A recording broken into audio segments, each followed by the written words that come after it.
जो सर्व समर्थ, सर्वश्रेष्ठ, हमें गाइड करने वाला, रक्षा करने वाला, बचाने वाला हमारा साथी है, then we need not be afraid of anything। फिर कोई डरने की बात ही नहीं है। फिर हमारे कर्म अपने स्वतः श्रेष्ठ हो जाएंगे। तो सोल कॉन्शियसनेस का, गॉड कॉन्शियसनेस के बाबा ने कई तरीके बताए हैं, जिनमें से एक तरीका, बहुत अच्छा तरीका जो है वो ये है कि उसके संग संग हम रहते हैं। तो उसके संग संग रहते हैं, खाना खाते हैं, उसके साथ खाते हैं, और जो कुछ भी करते हैं, अपना जो सेवा कर रहे हैं हम, तो हम किसी को समझा रहे हैं, बाबा हमारे साथ है, वो हमें टच करेगा, हमारे कान में कुछ कहेगा, हमें गाइड करेगा। आपको ऐसा महसूस होगा हमें गाइडेंस मिल रही है उसकी, क्योंकि साथी है। साथ का अनुभव कैसे होगा आपको? साथ जो होता है उसका किसी न किसी तरीके से अनुभव होता है, तभी तो हम कहते हैं वो हमारे साथ है। नहीं तो हम कैसे सोचेंगे नहीं हमारे साथ है। और वो साथ नहीं छोड़ता है हमारा, हम छोड़ जाते हैं। सबसे बड़ी दुनिया में जो बदकिस्मती है, जिसको कहना चाहिए द ग्रेटेस्ट मिसफॉर्चून, वो ये है कि हम भगवान का साथ छोड़ देते हैं। हम क्रोध करने को तैयार हैं, उससे बाज नहीं आते, भले भगवान का साथ छूटता है तो छूट जाए। भगवान चला जाएगा हमारा साथ छोड़ के, अगर हमने क्रोध किया, वो वहां ठहर के क्या करेगा? हमारे ये लक्षण देखेगा।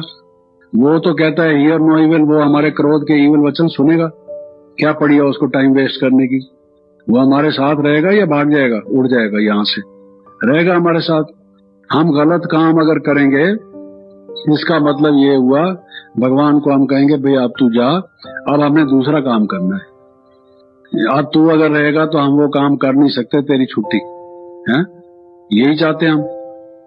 और जो बाबा कहते हैं भाई क्रोध मुक्त बनो, ये करो वो करो, वो सब आसानी से हो जाए अगर हमें ये याद रहे कि वो हमारा साथी है, हम उसके संग हैं, वो हमारे संग है।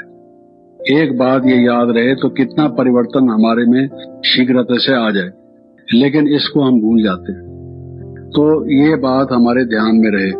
दूसरी बात ये है कि जब वो साथी हैं, हम साथी में से भी वो हमसे सीनियर है, श्रेष्ठ है, क्योंकि वो साथी तो है हमारा, हमारा गाइड है ना, और वो हमारा पिता है ना, पिता के रूप में साथी है, शिक्षक के रूप में साथी है, हमारे सदगुरु के रूप में साथी है, हमारे दोस्त के रूप में भी साथी है, खुदा दोस्त भी है।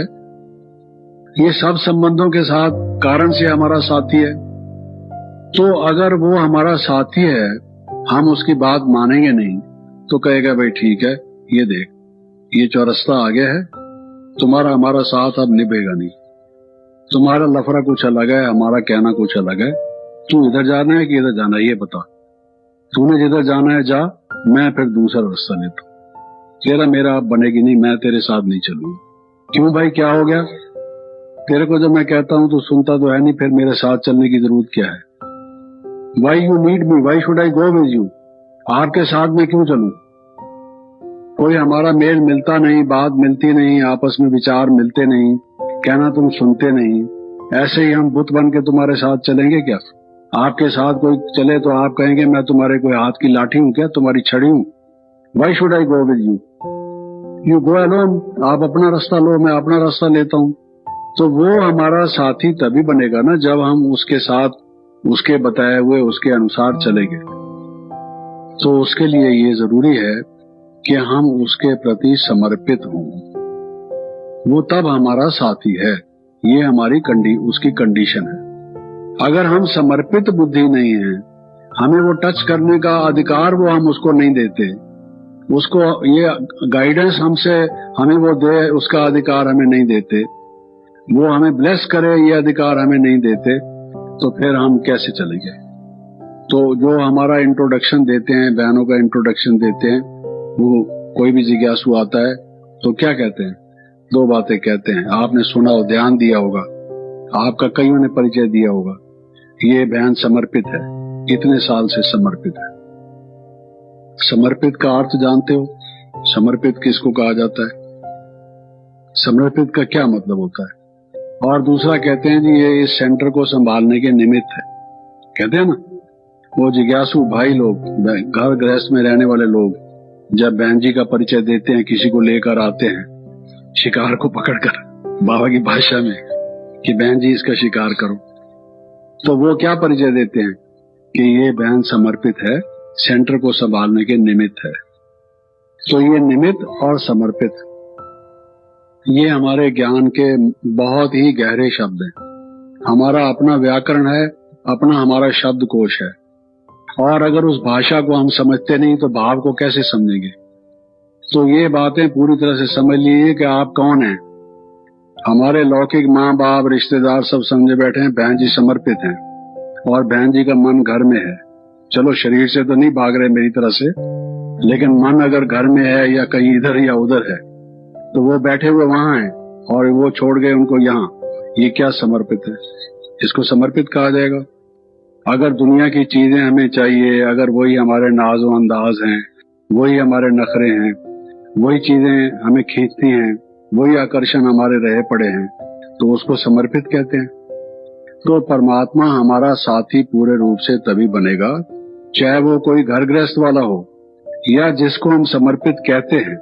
ऐसा नहीं कि घर गृहस्थ वाले बुद्धि से समर्पित नहीं होते, वो बेचारे कमाते हैं क्योंकि उन्होंने गृहस्थी रची है, उनकी पालना करनी होती है, इसलिए मजबूर हैं कि वो उनको कमाना ही है, यज्ञ पर बोझ नहीं बनना चाहते। लेकिन बहुतों को हमने देखा है कि उनका सारा बाकी जीवन वो धन से भी सहयोगी, मन से भी सहयोगी, तन से भी सहयोगी, अपना सारा टाइम अपने बाबा की सेवा में लगाते हैं, वो भी समर्पित है। बल्कि सेंटर्स पर रहने वाले ज्यादा आराम करते हैं। अगर आप देखें उनको फैसिलिटीज ज्यादा हैं। उनको बेचारों को बाजार से पहले दाल चावल जाके ले आओ, आटा ले आओ, फिर या तो गेहूं ले आओ, उसको बीनो, उसको चुनो, फिर पिसाओ, फिर उसका आटा गूंदो, फिर रोटी बनाओ, एक एक को बैठ के उभारो, फिर थाली में डाल के उसको खाओ, फिर थाली बर्तन साफ करो, फिर उसके बाद फिर अगली तैयारी हो, सारा दिन काम करो, दफ्तर में काम करो, पैसा कमाओ। कितनी मुसीबत है। और टीचर्स को समर्पित का मतलब क्या है कि जिसको सब पका पकाया मिले, जिसको धुला धुलाया मिले, जिसको बना बनाया मिले, सजा सजाया मिले, जिसके पास जो स्टूडेंट्स आते हैं सब जो काम कहें वो हुक्म जी हजूर कह के वो कर लाएं। फलाने इधर आओ बाजार से नारियल खरीद लाओ, फलाने इधर आओ जरा बाजार से कल के लिए भोग के लिए फल ले आओ, फलानी इधर आ तू जरा ये कपड़े धो दे, फलाना इधर आ जा जरा ये पोछा लगा दे। एक अच्छे भले मिनिस्टर के भी इतने सर्वेंट्स नहीं होते, बताइए, जितना ब्रह्मा कुमारियों के।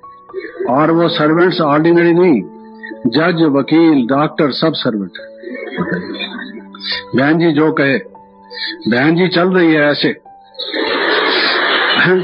और वो जो जज साहब हैं, हाई कोर्ट के जज हैं, वो बहन जी का थैला उठा के चल दें। और दूसरे डॉक्टर साहब हैं, डॉक्टर का किट वो उठा के ले जाते हैं, और डॉक्टर साहब बहन जी का बैग लेके जा रहे हैं। क्यों? क्योंकि ये वीवीआईपी है बहन जी। इसको समर्पित कहते हैं। किसको कहते हैं? चलो आप में से कोई बताओ, समर्पित किसको कहते हैं? सारा टाइम आप सुन रहे हैं, कुछ सुनाओ तो सही। समर्पित किसको कहते हैं?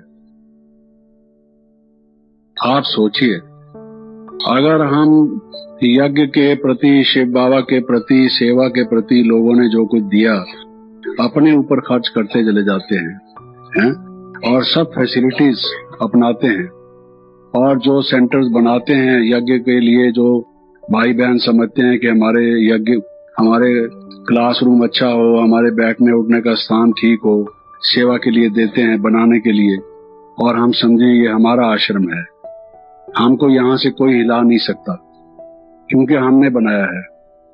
ये भाई हमने निकाला है, इसको ज्ञान हमने दिया। आपने निकाला, कहाँ से निकाला? जमीन में दबा पड़ा था क्या? कहते हैं हमने निकाला है।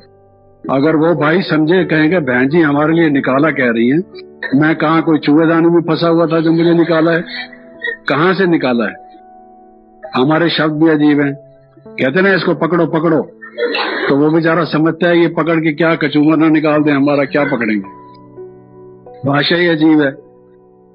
तो वो अगर हम ये समझते हैं कि ये हमारा आश्रम है, हमारा सेंटर है, ये कुर्सियां, मेजें, सोफाज, ये फर्नीचर, ये अलमारी, ये सारी सजावट हमने अपनी मर्जी के मुताबिक 10, 15, 20 साल खर्च करके लगाई है, बनाई है। अब हम कहाँ जाएंगे? अब हम जाके दूसरा सेंटर खोलेंगे। हमें छोटे से सेंटर पर बिठा रहे हैं जाके, जहां पर मुश्किल से 2 चारपाई आती है, घूमने फिरने की जगह भी नहीं, खाना बनाने के लिए भी हरी बोल लगा पड़ा है, और सब तरह की मेहनत करने की जरूरत है। हम फिर से वो शुरू करेंगे अपना पुरुषार्थ, जबकि वो जो बनाया है हमने वहां दूसरी बहन को रख रहे हैं। ये तो हम सोचेंगे पार्शियलिटी कर रहे हैं, उसको फेवर कर रहे हैं, हमको निकाल रहे हैं, हमने गलत काम क्या किया है। जिज्ञासु को कहेंगे लिखो चिट्ठी, दस्तखत करो सब, हमारी बहन जी को चेंज मत करो, ये बहन जी अच्छी बहन है, इसने हमें निकाला है। वो भी कहते हैं निकाला है। जो भाषा एक दूसरे की सुनते सुनते वही चढ़ जाती है जबान पर, हैं? और इसको आप यहाँ रखो, ये हमारा गुटबंदी, ये यूनियंस, जैसे लेबर यूनियंस होती है, और ये जिज्ञासुओं को बजाय ज्ञान देने के इन कामों में लगाना, और ये हमारे सेंटर जो बाबा के सेंटर हैं, ये निमित्त जिसको निमित्त कहा गया था, ये निमित्त इसी को कहते हैं। यानी सब चीज का उल्टा अर्थ है। किसी ने कहा ना भाई प्याज खाते हो, कहते हैं हरे हरे हरे हरे, यानी हरे प्याज खाते हैं। मतलब उसका ये था, ये तो समझेगा प्याज नहीं खाते, हरे हरे बोलता है, भक्त आदमी है, हरे हरे बोलता है। और भाव उसका ये था, सिर्फ प्याज ही नहीं खाते साहब, हरे हरे प्याज खाते हैं, बात मत पूछिए। अरे भाई शराब पीते हो, कहता राम राम राम राम राम, यानी वो राम शराब होती है, हम राम राम पीते हैं, वो पीते। तो निमित्त का ये मतलब है कि जो चीजें दूसरों की माल राम राम जपना, पराया माल अपना, वो हमारा हिसाब है। कि जो लोगों ने राम जी के नाम से दिया, भगवान के नाम से दिया, उसको हम हड़प करके बैठे हैं मठाधीश बन के, और अपना आश्रम खोल के महामंडलेश्वर बन के गद्दी हमने भी बना दी है। ये तो कोई तरीके, इसको समर्पित कहते हैं। आप लोगों ने समर्पित का भाव समझा है? सबने समर्पित का भाव समझा है? हमारा कुछ भी नहीं, हमारे हाथ हैंड्स अप, हमारी जेब खाली, हमारे हाथ खाली, ये सब बाबा का है। वो करण करावन हार है, जो आए हैं उसके भेजे हुए आए हैं, उसके बच्चे हैं, उनका भाग्य बनाने वाला वो है।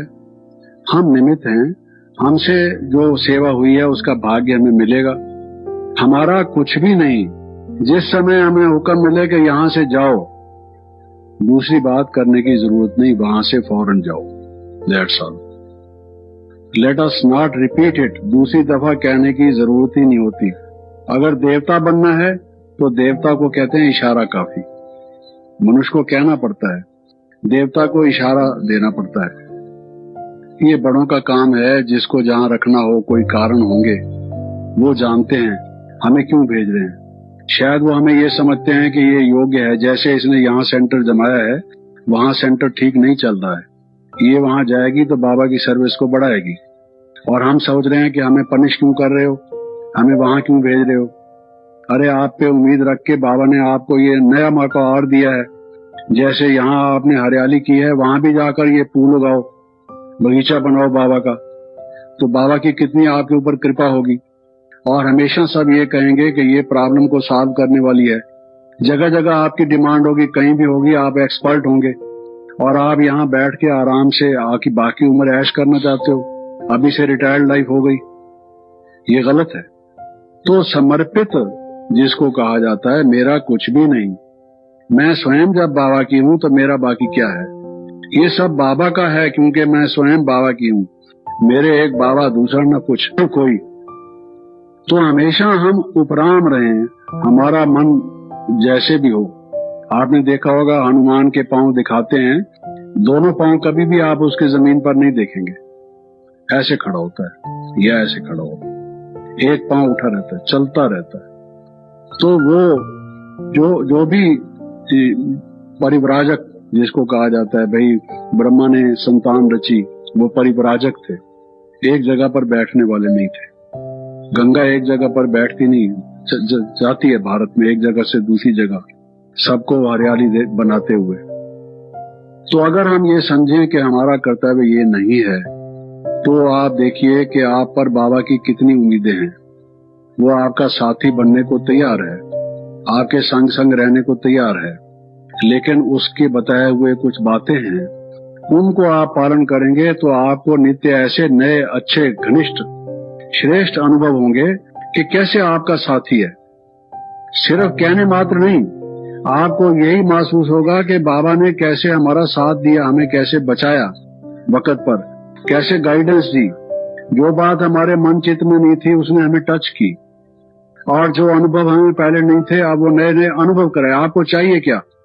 आपको घर में रेफ्रिजरेटर चाहिए, एयर कंडीशनर चाहिए, गद्देदार पलंग चाहिए, या मार्बल वाले फ्लोर चाहिए, या कुछ अच्छे अच्छे बाथरूम लैट्रिन बने हुए श्रेष्ठ मॉडर्न टाइप के चाहिए, या आपको स्वयं भगवान को साथी बना के नए नए अच्छे अच्छे योग के गहरे गहरे अनुभव, कोई सिद्धि, कोई उसके द्वारा प्राप्त होने वाली शक्ति चाहिए? क्या चाहिए?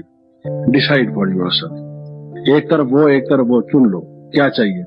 भाई वो दुर्योधन भी गया और युधिष्ठिर भी गया, तो उसने कहा क्या चाहिए? उसने कहा जी पहले इनसे पूछ लो। उसने कहा मुझे आपकी सारी सेना चाहिए। दुर्योधन ने कहा अच्छा तथास्तु, तुझे मिलेगी सारी सेना। युधिष्ठिर ने कहा जी मुझे कुछ नहीं चाहिए, मुझे आपका साथ चाहिए, दैट्स ऑल। आपकी मार्ग प्रदर्शना चाहिए, आपकी छत्र छाया चाहिए, आपका आशीर्वाद चाहिए, आपकी मार्ग प्रदर्शना, आपकी गाइडेंस चाहिए, दैट्स ऑल। तो विजय किसकी हुई? सारी महाभारत का सार क्या है? जिधर साक्षात भगवान स्वयं थे, सारी सेना, नारायणी सेना जो उसको कहते हैं, वो सारी सेना उस तरफ थी, लेकिन वो उस तरफ था अकेला। विजय किसकी हुई? उसकी हुई। तो क्या चाहिए ये सोच लो, क्या चाहिए? You have to select for yourself, जज फॉर योरसेल्फ। तो ये सब लगाओ झुकाओ, इन चीजों के प्रति आकर्षण, ये तेरा मेरा, ये इनको छोड़ के जब हम उपराम चित होंगे और सब बाबा का है, हमें कुछ नहीं चाहिए, जब ये हमारे मन की स्थिति होगी तब हम अपनी मंजिल पर पहुंचेंगे, तब भगवान हमारा साथी है, विजय हमारी निश्चित है। ओम शांति।